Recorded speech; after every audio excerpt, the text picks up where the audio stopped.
Welcome to the latest Motley Fool scoreboard. I'm Anand Chokkavelu, and we've got longtime fools Tyler Crowe and Jason Hall giving a 1 to 10 rating to radiopharmaceutical company and Moneyball stock Lantheus, ticker symbol LNTH.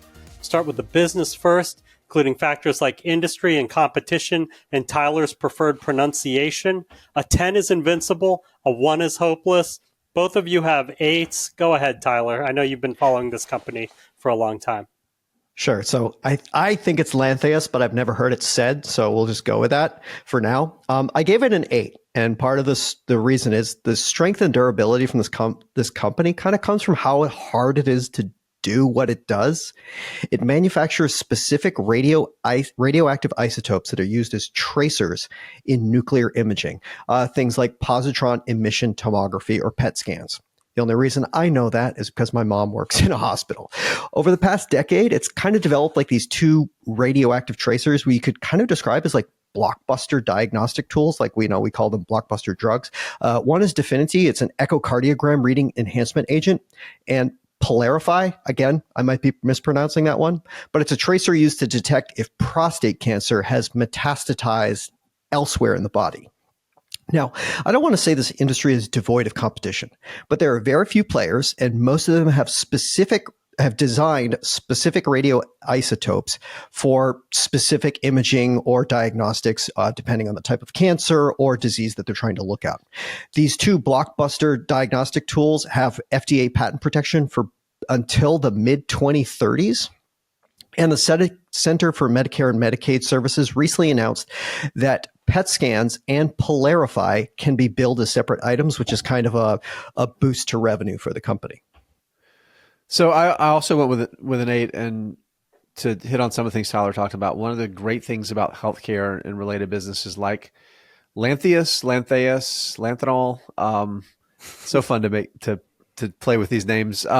It's so cool that with these businesses, you can develop something that works better, is safer, something that's a combination of both. You can kind of turn that into like a standard of care, combine that with the IP protections Tyler talked about, and it essentially gives you an impenetrable moat for many, many years. And after many years of just kind of plodding along as a pretty good business with some good products, we're seeing that happen with Lantheus, and there's evidence, some other things they're working on, that they could be building on that with more applications. Let's move on to management. A 10 is Warren Buffett. A 1 is Homer Simpson. Both of you have 7s. Go ahead, Tyler. Yeah, 7. I'll give management a lot of credit for developing these two diagnostic agents, which have happened in the past decade and more or less line up with its current management. And they have some kind of interesting things under development, both on the diagnostic and radiopharmaceutical treatment side. What's unknown, though, is whether management can maintain some level of capital discipline when it's like awash in profits and free cash flow. It's kind of something they're not really used to. Many companies in the space end up spending billions trying to find a second act that doesn't always appear. And we don't really have a clear answer on how Lantheus will kind of handle this transition.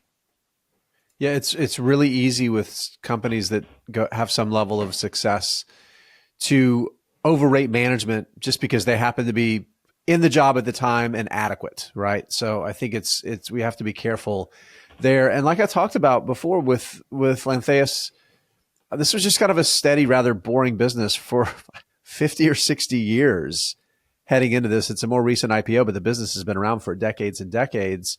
So anything more than a 7, we're going to learn whether the allocation of capital and the patience that we've seen that's developed these, blockbuster products that they have now is going to really be how much of it's going to be management versus just timing. We may find out that the smart thing to do is just take this 10x increase in cash flow, buy back shares, still spend on product development, and not just blow a bunch of money on products that never actually go commercial. We're not going to know that for a number of years. Financials. A 10 is a fortress. A 1 is yikes. Both of you have 8s. Your turn, Jason. Yeah, I mean, all of the economics, the operating cash flows statements, it's impeccable and getting stronger as they continue to become more established in the market and become more of the standard of treatment that's used across across all of their payers, the things Tyler talked about, that are going to add more revenue to the bottom line, and that revenue is a lot of it's just going to be pure profit. All of those things are great. The balance sheet is absolutely exceptional too. Yeah, that's a recent development too, mostly because of this blockbuster like growth that it's had from these treatments. It's more cash and debt, operational cash flow is good. Management capital spending's been a little ambitious with some like projects, acquisitions, giving the green light. But if one of those pipeline diagnostics hits, it could be worth it. So, we'll see. All right, Tyler, let's move on to valuation. I'm curious how you think Lantheus will do over the next 5 years and how safe it is. 10 is a sure thing, a 1's a lottery ticket. I went 10 to 15 with a safety score of 7. PYLARIFY is quickly becoming the industry standard for prostate-specific membrane antigen scans. And an aging baby boomer demographic likely means we're going to have increased rates of prostate cancer scans. So that there's definitely a growth lever there. And there's a chance that one of its clinical trial diagnostics or radiotherapeutic treatments is a hit. But I'm not versed enough in reading clinical data to know what will happen with these in a 5-year window. So I'm going to pretend they won't happen and go with the 10 to 15%. Yeah, I'm going to talk the other side of the coin a little bit here, because I think based on just their existing products that they have in place and the valuation of the stock, there's enough upside for 15+% in returns. But my safety score is lower with a 6 because, again, it's going to boil down to capital allocation, the decisions that management makes with that free cash flow, and what those investments yield. To Tyler's point, if it yields a third or even fourth potential big winner, then I think 15% almost kind of becomes the floor.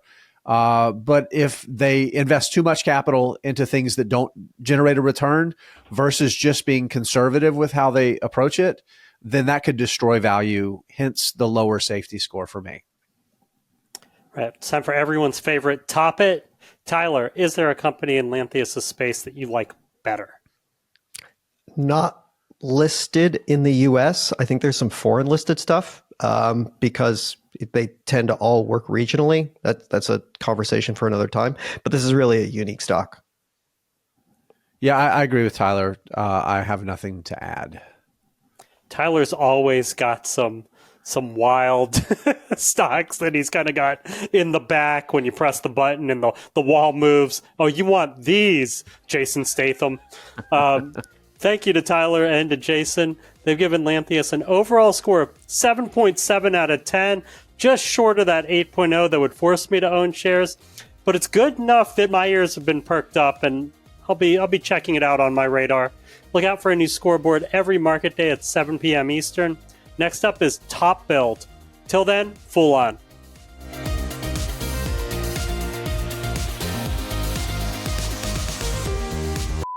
Who cooks chicken to 185 degrees? You cook it a little lower and let that rest in tinfoil, dude. It'll cook itself. 158, and Jesus does the rest.